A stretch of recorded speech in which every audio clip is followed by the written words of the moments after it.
제가 목사님께서 저에게 주일 둘째 주 주일에 오후에 와서 메시지를 전하라고 해서 그 다음 날 새벽에 집에서 앉아서 기도하는데 주님 어떤 말씀을 나눠야 될까요? 이제 선교복으로 해야 될까요? 또는 그냥 제가 그동안에 주님 앞에 받았던 메시지를 나눠야 될까요? 또는 주님께서 뜻하지 않게 이렇게 안식월로 인도하셔서 제가 지금은 돌아가야 될, 이거 쓰면 안 되나요?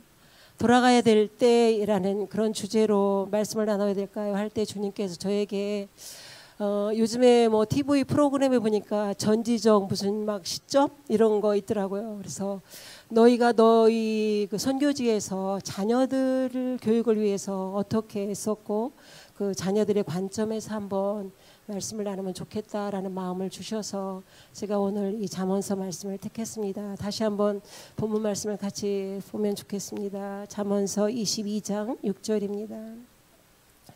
마땅히 행할 길을 아이에게 가르치라. 그리하면 늙어도 그것을 떠나지 아니하리라. 아멘. 제가 벌써 6월 25일이니까 한 달도 더 됐죠. 그래서 6.25 무슨 프로그램을 하는 걸 TV에서 보게 됐어요. 물론 한국 TV입니다. 그래서 이제 제가 6.25니까 무슨 우리 어렸을 때 배웠던 상기하자 6.25, 잊지 말자 6.25 뭐 이제 그런 컨셉을 가지고 텔레비전 무슨 역사 프로그램 비슷한 거였어요. 그런데 갑자기 한강다리 밑에 가서 총구멍이 이렇게 나서 뭐 공격을 받아서 그런 이야기를 하다가 무슨 이야기를 하냐면 그 6.25 사변이 터진 날 이승만 대통령께서 국민들한테 안심하라 하고 도망을 갔다. 이런 이야기를 하는 걸 보면서 제가 깜짝 놀랐어요. 저는 적어도 이제 물론 제가 교육받은 세대, 제가 보면 머리도 하얗고 좀 나이 좀 있어 보이잖아요. 물론 학교에서 교육받은 것도 있어요. 그러나 제가 학교 현장에서 있으면서 또 우리 주변에 많은 사람들, 또 제가 잘 아는 장로님은 문산에서 아버님이 의사셨는데 그 인민군 부상자를 치료하지 않는 것 때문에 그냥 총살을 당하셔서 6살 되셨던 이 장로님이 동생을 데리고 엄청 고생한 스토리를 제가 가까이에서 들은 적도 있었어요. 그래서 그분은 정말 항상 공산당은 싫어해요. 항상 말씀이. 그런 실질적인 체험을 하신 그런 분들 속에서 제가 이야기를 많이 들었고 또 저희 아버지 세대로부터도 또 직접적으로 피부에 와닿는 그런 인민군들이 찾아왔을 때 우리 아버님이 장독에 숨어서 어떻게 이렇게 목숨을 구했던 그런 이야기들을 들으면서 자라왔던 세대이기 때문에 6.25를 우리나라 지금 텔레비전을 통해서 모든 사람에게 보여주는 이런 역사 프로에서 과연 포커스를 우리 그 초대 대통령이셨던 이승만 대통령께서 국민들은 안심하라 그러고 혼자 도망갔다는 거에 두어도 이것이 맞는가에 대해서 제가 엄청 놀랐습니다. 그러면서 또 이제 김경민 목사님께서 새로운 비전을 선포하시기를 이제는 우리가 학교합니다. 우리가 대안학교를 합니다. 이런 이제 말씀을 하실 때 저도 크게 공감했고 또 하나는 제가 이제 오늘 이렇게 주님께서 나누게 하는 메시지는 두 가지 방향입니다. 하나는 제가 멕시코에서 학교를 하려고 여러 번 시도했던 그 실패담을 말씀드리고 또 다른 한편으로는 9살, 12살 된 아이들을 데리고 멕시코에 갔을 때 제가 그곳에서 자녀교육 때문에 많이 고군분투했던 그런 이야기들을 함께 나누면서 실질적으로 어떤 면에서는 뭐 그런 적도 있어서요. 제가 이제 그 한국에 몇 년 전에 나왔을 때 어떤 교회에서 어머니 기도회라는 모임이 있더라고요. 그래서 한 200여 분의 어머니들이 모여서 이제 막 기도회를 하는 거예요. 화요일마다 자녀를 위해서 막 수험생을 위해서 뭐 자녀가 잘 되기를 위해서. 그래서 이제 저를 와서 또 갑자기 기도회 인도를 하라 그래서 그 교회가 이렇게 좀 올라가는 언덕에 있습니다. 그게 이제 화요일이었어요. 제 시간을 잘 따라오세요. 근데 이렇게 언덕을 올라가고 있는데 갑자기 교회 입구에 큰 플랜카드가 걸려 있었어요.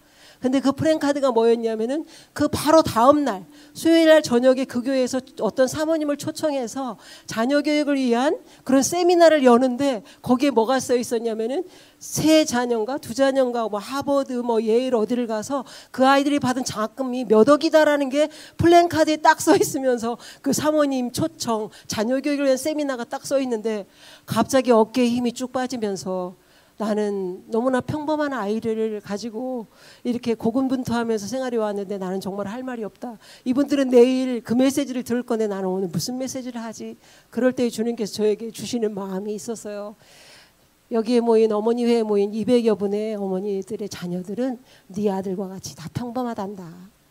그래서 어쩌면은 저분들은 너의 이야기를 더 듣고 싶어 할지도 모른다라는 그런 마음을 주셔서 제가 엄청 용기를 얻어서 이제 기도회를 몇 주간에 걸쳐서 인도한 그런 경험이 있습니다. 마찬가지로 이제 제가 엄청 뭐를 잘해서 이렇게 이야기를 나눈 것이 아니라 주님께서 이런 이야기를 나누게 하셨기 때문에 또 제가 어머니로서 또 선교지에서 자녀 교육은 어떻게 하는지 여러분들이 궁금해하실 거라는 그런 생각을 가지고 이런 이야기를 나누게 됐습니다. 먼저 저희가 2000년에 멕시코에 갔을 때 주님께서 한글 학교를 하게 하셨습니다. 멕시코에 육갔다는 특성상 한인 후예들, 우리가 알다시피 1000여 명에 가까운 그 애니깽 농장에 끌려간 한인 후예들이 있어서 벌써 3대 4대에 걸쳐 있었지만 그분들이 이렇게 한국의 문화와 한국의 음식과 또 한국어를 배우고자 하는 마음이 있어서 제가 한글 학교를 시작해서 한글도 가르치고 또 제가 요리를 엄청 좋아하지 않는 사람이거든요. 근데 이제 한 달에 한 번씩 한국도 요리 강습을 했어요. 그래서 막 김치도 담고 무슨 장조림도 만들고 그러면서 저는 꼭 이렇게 얘기를 해요. 제가 진짜 한국의 대표적인 주부가 아니다. 나는 한국에 있는 동안에는 평생 김치를 안 담아 먹고 사는 사람인 줄 알았다. 그랬는데 내가 여기 와서 이렇게 요리 강습을 하고 있다니. 그렇게 하면서 이제 제가 한글 학교를 열심히 하면서 제 마음에 꿈이 생겼어요. 학교를 해야겠다. 이게 한인 후예들 말고 이제 그 지경을 넓혀서 학교를 해야 되겠다. 그래서 제가 이제 한국에 있는 교사 자격증으로 학교를 할 수 있는지 알아보니까 안 된다고 그래서 제가 또 거기에서 이제 교육대학에 들어갔습니다. 거기 있는 교육대학은 또 유니폼을 입고 다녀요.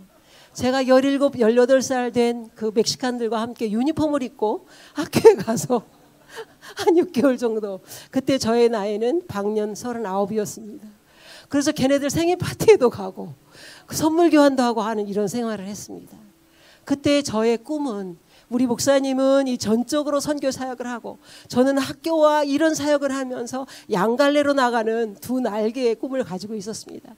그래서 한 6개월 이제 한 학기를 마치고 열심히 그 학교에서 이제 꿈을 가지고 공부하고 있을 때 주님께서 어느 날 너희들이 둘이 힘을 합쳐도 이 선교지에서 만만하지가 않은데 너는 너의 꿈을 향해서 너의 비전을 향해서 이쪽으로 가고 남편은 이쪽으로 가고 그게 말이 되겠냐.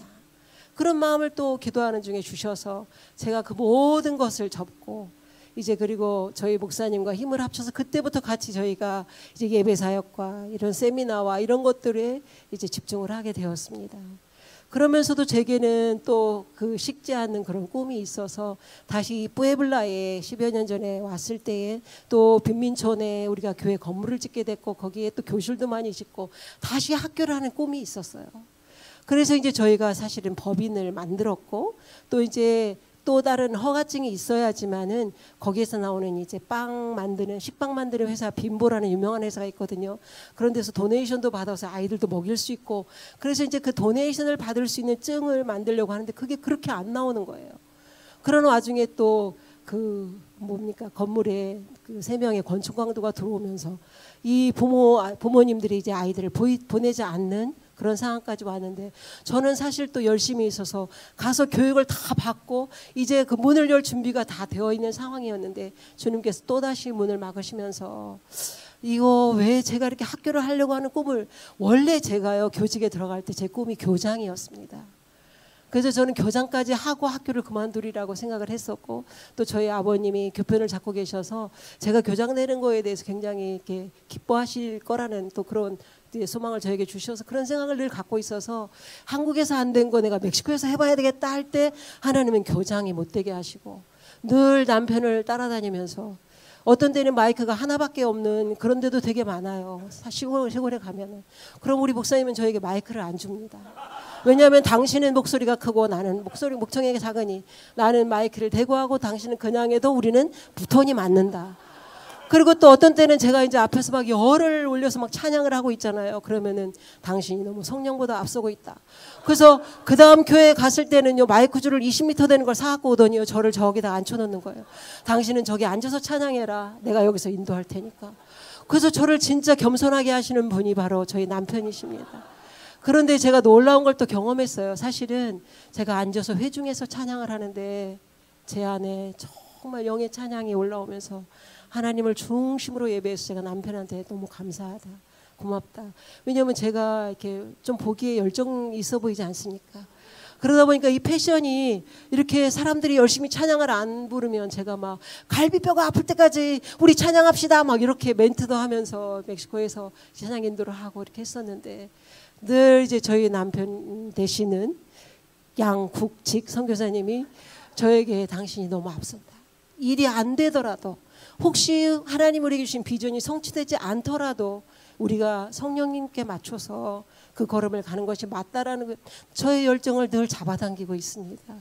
그런데 하여간 두 번의 그런 학교를 하려고 하는 그런 것 계획들이 실패하는 중에 주님께서는 다시 미전도 종족에 대한 마음을 주시면서 이제는 미전도 종족들을 찾아다니는 그런 사역들을 하면서, 어떻게 보면은 순회 사역이고, 이 동네에 가서 일주일, 저 동네에 가서 일주일, 이 집에 가서 일주일 자고 저 집에 가서 일주일을 자는 그런 떠돌이 생활을 하면서 제가 참 아브라함의 심정을 요만큼은 이해할 수 있었어요. 왜냐하면 아브라함은 또 식구가 엄청나게 많았지 않습니까? 종들도 있고 막 그 양떼들도 있고 동물까지 다 끌고 움직이려면 얼마나 힘들겠어요. 저희는 이제 우리 두 부부가 함께 이렇게 이동하는데도 실질적으로 다른 지역에 탁 가면 첫날은 영적 전쟁입니다.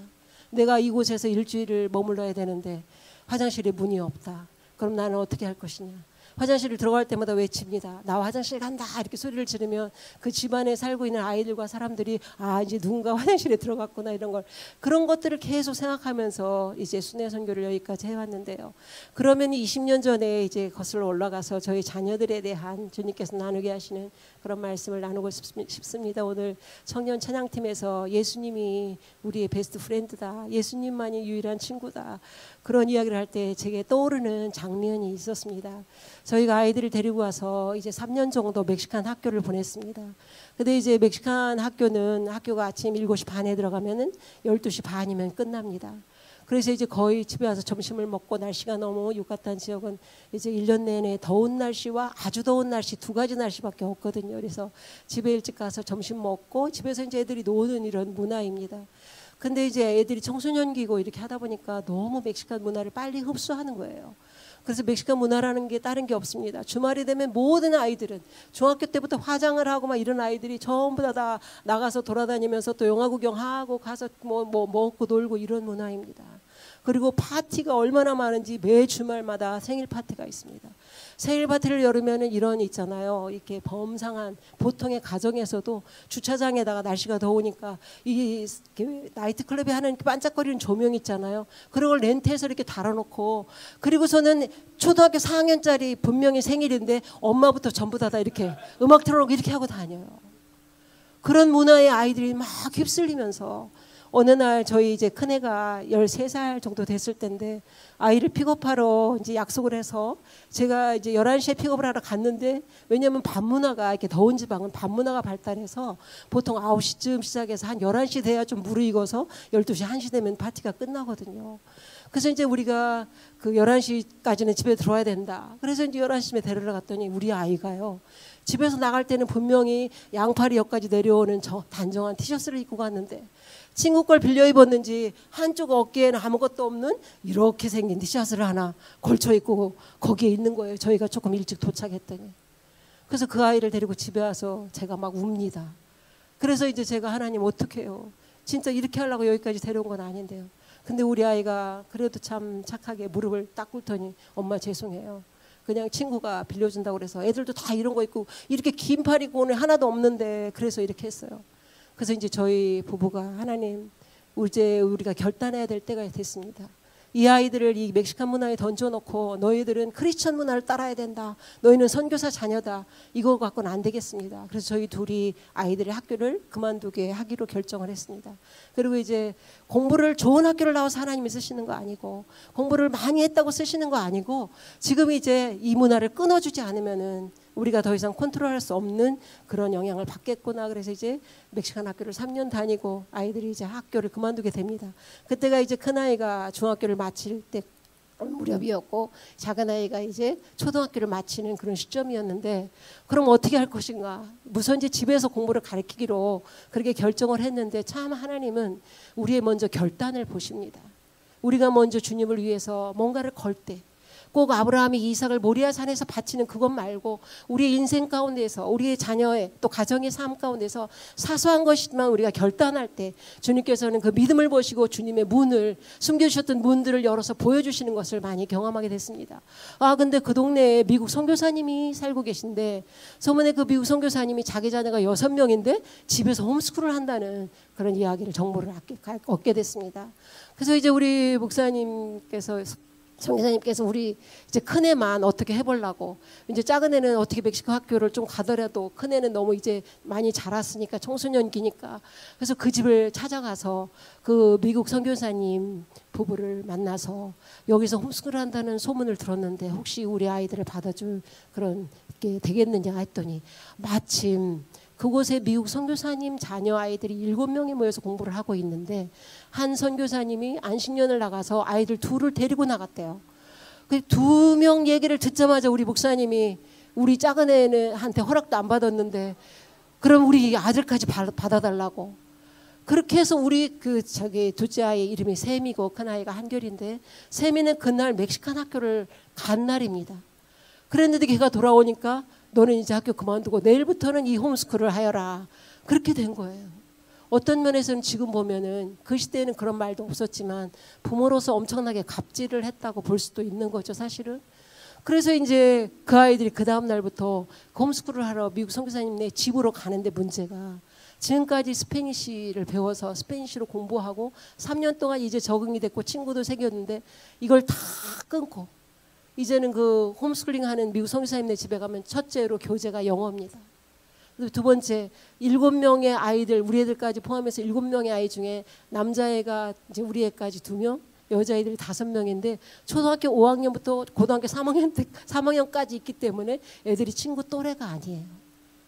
그래서 이제 우리 애가 작은 애가 가서 하루를 갔다 오더니 그 다음날 아침에 가방을 메고 나가기 전에 이렇게 하는 거예요.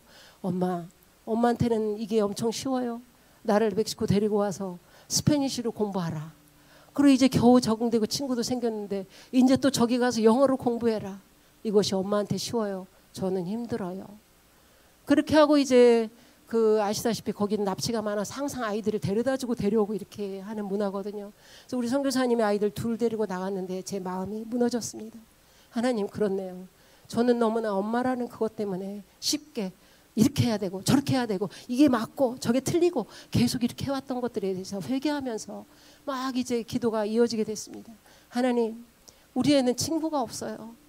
여기 오니까 친척도 없고 친구도 없고 그러니까 우리 초등학교 때 유일한 취미가 그때 PC 퍼스널 컴퓨터 있잖아요. 그거 뜯었다가 붙였다가 이렇게 맞췄다가 그것이 그 아이의 취미였어요. 그래서 이제 제가 막 울면서 하나님 우리 애는 친구가 없어요. 친구가 있어야 되잖아요. 주님 막 그러면서 우는데 주님께서 갑자기 저에게 이런 내적 음성을 들려주시는 거예요. 내가 네 아들 세미의 베스트 프렌드가 되면 안 되겠냐. 그래서 제가 그 음성을 딱 듣는 순간 기도가 바뀌었어요. 이제 스페니쉬로 메홀 아미고 내가 너 예수님께서 네 아들의 메홀 아미고가 돼주신다는데 더 이상 기도할 게 뭐 있겠어요. 친구 없어요. 친구 없어요. 그렇게 할 거 없잖아요. 그러면서 제가 기도를 하면서 생각해 보니까 사춘기 때에 친구가 있어야 된다는 생각은 어디로부터 왔는가. 그건 그냥 세상에서 온 생각이더라고요. 세상에서 온 생각을 붙잡고 제가 우리 아이들이 친구랑 놀지 못하고 친구들 교제가 있어야 되고 인간관계를 형성해야 되는데 이렇게 하지 못하는 거에 대해서 제가 안타깝게 생각하고 있는 모습을 주님께서 보여주셨어요. 그래서 제가 주님 앞에 기도했어요. 주님 약속해 주세요. 예수님께서 평생 우리 세미의 베스트 프렌드가 돼주세요. 그리고 주님께서 외롭게 키우시기로 작정하셨다면 더 외롭게 해주세요. 더 외롭게 하셔서 아무도 없지만 예수님이 친구 되셨을 때 그 아이가 어떻게 되는지 주님 보여주세요. 그런 기도를 마치고 나니까 마음에 기쁨이 오면서 너무나 이렇게 마음에 시원함. 그래서 이제 아이가 돌아왔을 때 제가 나눴어요. 예수님께서 너희의 메홀 아미고가 되어주시겠단다. 베스트 프렌드가 되어주시다는 약속을 받았어. 너는 지금 그것을 잡아야 돼. 주님이 너의 최고의 베스트 프렌드가 너 누가 그 이상의 친구가 되어줄 수 있겠냐. 저는 어떤 생각을 하냐면 우리가 자녀들을 교회에 보내고 이렇게 중고등부에도 보내고 또는 뭐 학원에 보내서 공부도 시키고 이렇게 하지만 가정에서 우리는 어떤 부모인지 한번 도전하고 싶어요. 자녀들과 함께 하나님을 경험하고 계십니까? 자녀들과 함께 하나님이 우리 가정에 이렇게 하셨어. 이때는 이런 결단을 하게 하셨고 이런 말씀을 주셨어. 여러분들이 아무리 예수님이 이렇게 말씀하셨어. 성경에 이렇게 기록돼 있어. 너 그렇게 하면 안 돼. 요한복음 15장에 예수님께서 우리를 위해서 목숨을 버리신다고 말씀하셨어. 그 말씀으로는 부족합니다. 여러분들이 자녀를 위해서 개인적으로 받고 있는 성령의 음성이 있으십니까? 여러분들이 자녀를 위해서 하나님께서 주시는 그 말씀을 자녀들에게 선포하고 있습니까? 우리 부모님이 이야기하는 것은 잔소리일 수 있고 우리 부모님이 이야기하는 것은 어떤 꼰대 이야기가 될 수 있을지 모르지만 하나님이 우리에게 말씀하셔서 우리가 그것을 선포할 때 그 아이들의 영이 흔들리고 그 아이들이 하나님 앞에 돌아오는 그런 것들을 경험하게 되었습니다. 또 다른 한 번은요, 이제 우리 아이가 그 선교사님을 통해서 미국에 있는 대학을 가게 됐어요. 사실은 저희가 아무것도 길이 안 보이고 그냥 미련하고 어리석어서 주님 이 아이들을 이 문화에서 끊어야 되겠습니다. 그냥 집에서 가르치고 공부를 조금 덜 하더라도 우리는 그냥 하나님 앞에 이 아이들을 맡깁니다.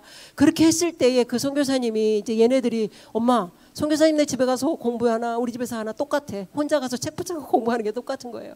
그래서 자기들이 이제 이 홈스쿨링 하는 과정을 빨리 끝내야 되겠다고 그래서 우리 큰아이가 한 3년 과정을 1년에 집에 새벽 5시부터 일어나서 공부하고 이렇게 하면서 그걸 마치게 됐습니다.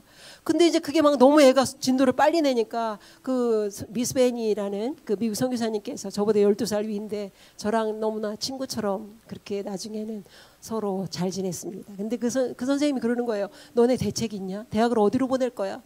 근데 한국은 사실 홈스쿨을 인정하지 않는 분위기고 또 멕시코도 인정을 안 하고 그리고 어디로 보낼지 저의 생각은 한국에 와서 한 6개월 정도 검정고시 학원 다니면 그 정도는 통과하겠지 이런 생각이었어요.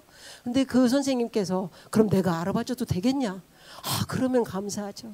저희 집안에 보낸 천사십니다. 제가 그렇게 고백을 해서 그 선교사님 때문에 사실은 여러분들이 이름을 들어도 알지 못하는 아이오와 주의 도트 컬리지라고 완전히 옥수수 밭 가운데에 조그만 컬리지가 하나 있는데 그 선교사님이 거기 출신이셨어요. 그래서 거기에 다 친구들이 있어서 그 선교사님을 통해서 전부 다 우리 아이들이 앞길을 예비해서 장학금을 해서 또 거기에 아는 분을 붙여서 그렇게 해서 그 대학을 가게 됐습니다. 그래서 이제 그런 과정 속에 우리 아이가 이제 아이들 둘 다 같은 도트 컬리지에 다른데 원서 내보지도 않고 그 선생님이 원서 내는데 거기가 하나님이 보내시는 곳이라고 생각하고 거기를 갔어요. 그래서 거기서 이제 공부를 하고 있는 중에 저희가 멕시코에서 10년이 지나면 영주권을 신청할 수 있는 그런 기회가 있습니다. 그래서 이제 그때는 우리 아이들은 떠나고 없을 때인데 영주권을 신청하러 가서 제가 그 정장에게 물어봤어요. 우리 아들이 7년 동안 멕시코에 있다가 지금 미국에 가 있는데 혹시 영주권을 같이 낼 수 있을까요? 우리 방학 때마다 여기를 돌아오는데 그랬는데 감사합니다. 그랬더니 또 이렇게 해준다고 하는 거예요. 그래서 이제 제가 너무 감사하고 그래서 우리 아들한테 또 전화를 걸었잖아요. 영주권을 너도 해준다고 그러니까 방학 때마다 들어와서 영주권을 신청하도록 하여라. 그랬더니 우리 아들 대답이 엄마, 제가 지금 미국에 와 있는데 멕시코 영주권이 어디에 쓸모가 있겠습니까? 저는 안 하겠습니다. 근데 저는 상처가 왔어요. 왜냐하면 주님께서는 어떤 기회를 통해서 어떻게 우리에게 문을 열어주실지 모르는데 이 아이가 그것을 거절하고 있는 것에 대해서 제가 상처가 됐어요. 그러나 이제 어떻게 하겠어요? 전화를 끊고 또 이제 기도했어요. 주님, 우리 아들이 안 한다고 하네요. 그래서 이제 제가 어떻게 할까요, 주님? 그러면서 기도하는데 주님께서 창세기 25장 마지막 절에 말씀을 주시면서 에서는 장자의 축복권을 소홀히 여겼더라. 이 말을 네 아들에게 전해라. 이런 말씀을 딱 주시는 거예요. 그래서 제가 또 전화를 했죠. 네가 에서가 장자의 축복권을 소홀히 여긴 것 같이 하고 있다고 말씀하셨느니라. 그랬더니 정말 전화 속으로 깜짝 놀라면서 방학 되자마자 제가 가서 할게요. 그래서 제가 말씀드리고 싶은 포인트는 하나님이 주시는 말씀을 우리 자녀들에게 선포하세요. 우리가 경험과 많은 경험이 있죠. 또 우리의 이 경험과 신앙 경력과 이런 걸 합치면 자녀들에 대해서도 길이 보이잖아요. 이렇게 하면 될 것 같은 거. 그거하고 굉장히 다르더라고요. 그리고 이제 또 저희 부부가 특별히 노력한 것은 우리 아이들이 이제 미국에 있는 대학으로 큰아이가 떠나기 전에 1년 동안 우리가 작전 기도를 했습니다. 주님, 우리 아이들을 향한 이 아이들이 이 집을 떠나기 전에 분명히 길을 보여주시고 하나님의 꿈을 알게 해주세요. 그랬을 때 주님이 주신 그런 꿈들이 있었어요. 그래서 이제 뭐 우리 그 하나님의 꿈은 되게 크세요. 사실 하나님이 우리를 칭찬하는데 너무 과장되게 하세요. 그래서 하나님이 하시는 국어의 어법은 과장법이세요. 그리고 저는 항상 우리 김의경 목사님이 두 번째 과장법을 쓰시는 분이 아니신가. 너무 과분하게 과장되게 저희를 세워주시고 칭찬해 주셔서 선교사가 되기를 정말 잘했다, 그런 생각이 들 때가 정말 있습니다. 근데 그 하나님의 꿈이 너무 큰 거예요. 그러면서 너희 아들이 어떤 에너지 계통의 그런 배터리를 개발하는 쪽에서, 그래서 많은 요셉의 세대처럼 많은 마지막 때에 많은 사람을 먹이는 자가 될 거다. 저희는 우리 아들이 선교사가 되기를 바라는 마음이 있었거든요. 그래서 이건 또 뭐지? 이제 그러면서 또 딸아이에게는 하나님이 뭔가 이런 하나님의 풀타임 사역자로 젊은 아이들을 세우는 그런 컨퍼런스 하는 그런 것들에 대해서 저에게 꿈을 주셨어요. 그래서 우리가 또 아이들에게 너희들을 향한 하나님의 이건데 너희들이 붙잡든 안 붙잡든 우리는 끝까지 포기하지 않고 이것을 위해서 기도할 거다. 또 이렇게 이제 약간 반은 협박이면서 이제 반은 강건이면서 이렇게 기도를 하기 시작했어요. 그래서 이제 우리 아이가 전기공학과를 전공하게 됐고, 큰 아이는 이제 저널리즘하고 커뮤니케이션을 그 길을 따라서 가는데, 실질적으로 제가 보기에는 엄마의 눈으로 보기에는 우리 아들은 컴퓨터를 뜯었다 고쳤다를 많이 해서 그런 쪽으로 하면 잘할 것 같다는 생각을 가지고 있었어요. 그러나 하나님께서 우리의 생각을 바꿔주신 것은 아이들은 아직 경험 안 해본 게 너무 많은 거예요. 그래서 그 아이들이 어떤 영역에 탁월한 잠재적인 하나님의 능력을 갖고 있는지 아직 실험도 안 해보고, 실질적으로 우리 부모님들의 눈에 보이는 혹은 또 선생님들의 눈에 보이는 것으로 너 이거 잘하니까 너는 노래 잘하는 것 같아, 너 가수 어때, 복음성가 가수 어때, 뭐 이렇게 우리가 길을 미리 정해주는 것이 많지 않은가라는 그런 생각을 했습니다. 제가 열왕기하 4장에 보면은 엘리사 선생님의 선지학교에 다녔던 신학생이 죽은 사건이 기록되어 있죠, 그죠? 여러분들도 잘 아시리라고 생각합니다. 그래서 두 아들과 그 부인 과부가 남았잖아요. 근데 빚을 너무 많이 지고 가가지고서는, 그래서 이제 빚쟁이들이 두 아들을 데려가려고 하는 상황까지 오니까 이 과부가 이제 엘리사 선생님을 찾아가서 부탁하잖아요. 어떻게 하면 좋냐 그랬더니 그릇을 다 빌려다가 문을 닫고 너에게 남은 기름병에 기름을 부으라고 말씀하시는데, 제가 이 말씀을 묵상하면서 이 아이들 2명하고 엄마가 막 그릇을 빌리러 다니는 장면을 상상해 봤습니다. 그릇을 빌리러 막 돌아다녀도 사람들이 그릇을 잘 빌려줬을까요? 안 빌려줬을까요? 저는 그 집이 이미 가난하다고 소문나고 있는 거 다 털어먹었다고 소문나고 또 빚이 많아갖고 조금 있으면 아들들을 데리러 온다라는 소문이 동네에 쫙 퍼졌을 거라고 생각을 해봤어요.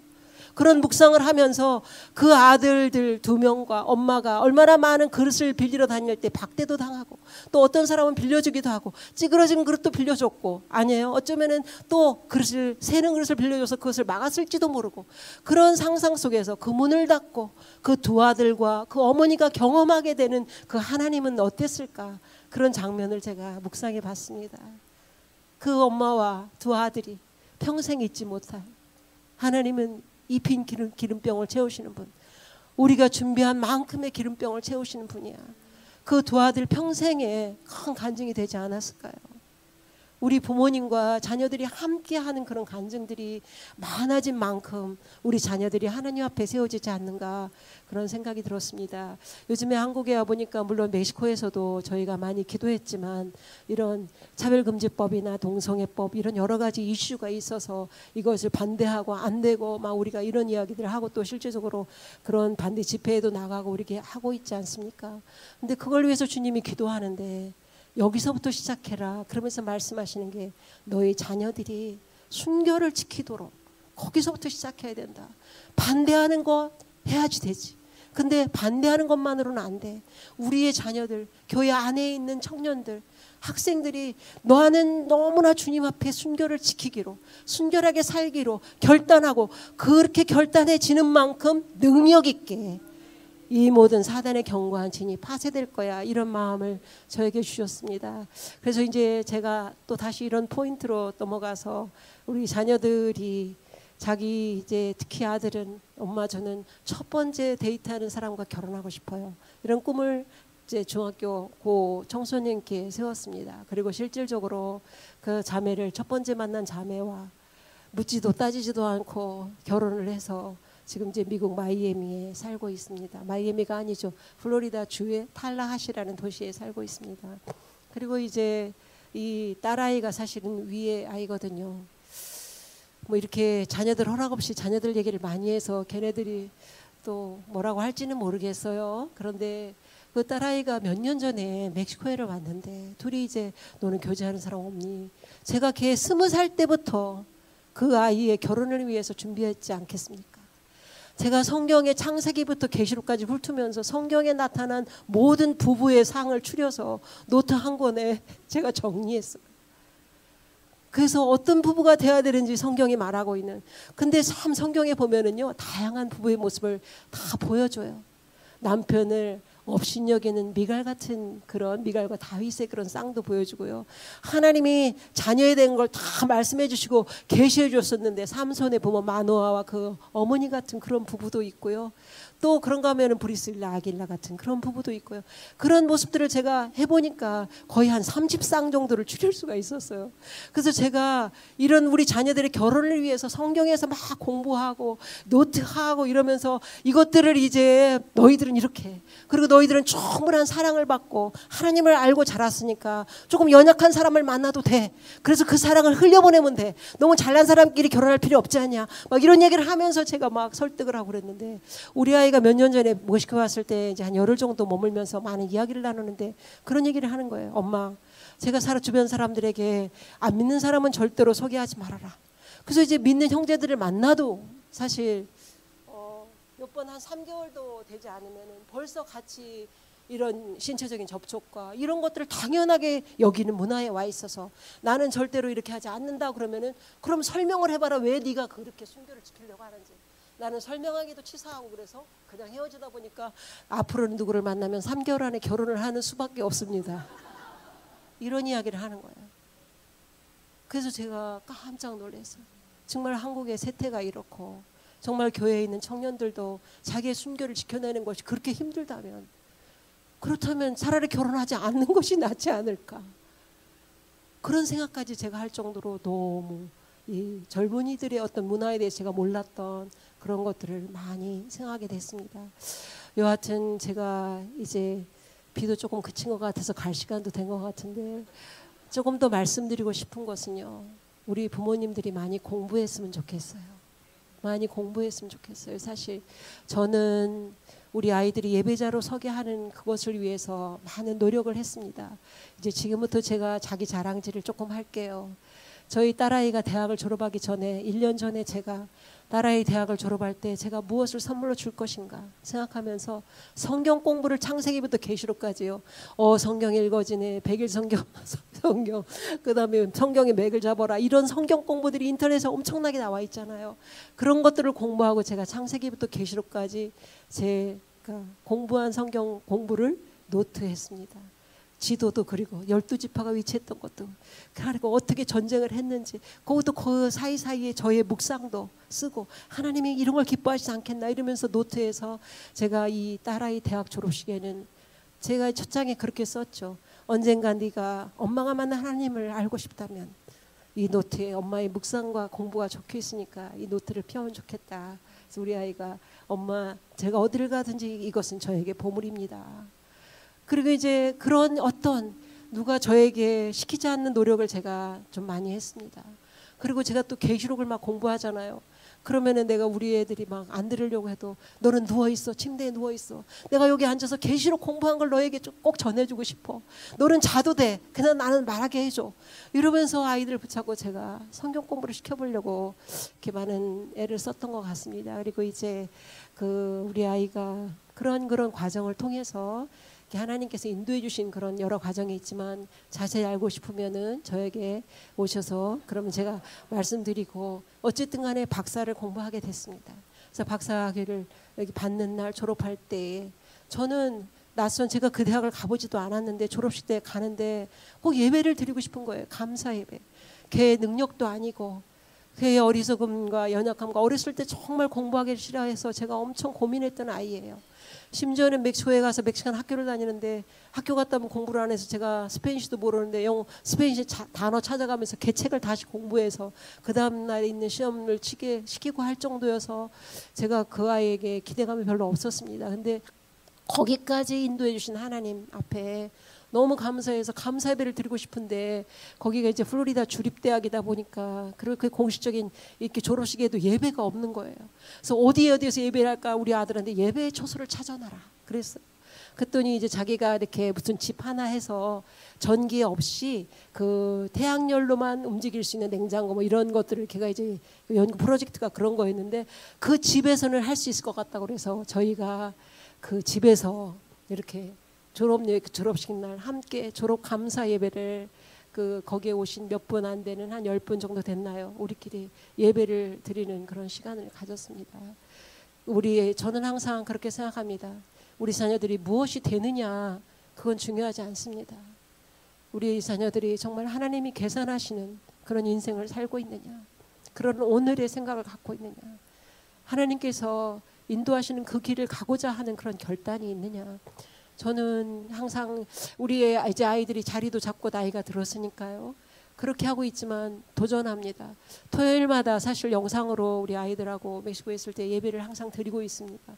그래서 함께 우리가 예배를 드리는 것밖에는 더 할 수 있는 것이 무엇인가 예배를 드리는데 제 마음에 차지를 않으니까 항상 너 교회 가서 찬양팀 기타도 친다고 그래요. 이제 젊은 날에 뭐 집사도 됐다고 그러고 뭐 열심히 하는 것 같은데도 뭔가 제 마음에는 조금 더 뭔가 있지 않을까. 거기에 안주하지 말고 네가 잘 먹고 잘 살고 제가 이제 그런 그림을 또 이렇게 막 말해요. 이것도 갑질 중에 하나죠. 그래서 이제 뭐 결혼했지 이제 집 샀지 그다음에 이제 뭐 애 낳지 너 교회도 주일날 가서 또 봉사도 해 뭐 그렇게 하고 그다음에 좀 승진도 돈도 더 많이 벌겠지. 그리고 또 뭐가 있느냐 이렇게 제가 도전합니다. 우리가 한번 사는 인생 하나님 앞에 붙들려서 쓰임받고 살다가 죽는다면 그것 이상의 어떤 가치 있는 인생이 있을까 저는 항상 그런 생각을 가지고 있기 때문에 저희 자녀들이 제가 생각할 때는 더 빨리 결단해서 더 큰 하나님을 위한 일로 뛰어들기를 바라는 마음이 있지만 주님께서 준비시키는 그런 것도 하나의 과정이라고 믿고 있기 때문에 그것을 위해서 늘 기도하고 있습니다. 어떻습니까? 제가 그냥 이렇게 저렇게 하면서 몸부림치면서 자녀들과 더불어 하나님 앞에 어떻게 나아가야 될까 고민했던 것들을 함께 나눴는데 이 시간에 함께 잠깐 기도하면 어떨까 하는 마음이 듭니다. 정말 나의 신앙은 있었지만 내 신앙 따로 우리 자녀들의 신앙 따로 혹시 그렇게 있지는 않았습니까? 혹시라도 그랬다면 우리가 이제 함께 가정 안에서 우리 가정에 임하시는 하나님 오직 우리 가정에 주시는 하나님의 놀라운 간증들이 여기저기서 많이 나와서 우리가 교회에 나와서 예배드리는 것으로 만족하지 말고 이제는 무너진 가정의 재단을 수축해서 무너진 우리 제사장 되신 우리 형제님들 우리 아버지 되시는 분들 전부 다 그 무너진 가정의 제사장으로 자녀들에게 정말 용서를 빌 게 있다면 그동안에 아버지가 몰랐다. 엄마가 너무 몰랐어. 이제부터는 내가 이렇게 하고 싶어. 너희들하고 함께 이렇게 가고 싶어. 함께 기도하고 싶어. 우리 그런 것들을 한번 주님 앞에 질문하기도 하고 회개하면서 기도하는 시간을 가지면 좋겠다는 그런 마음을 주셨습니다.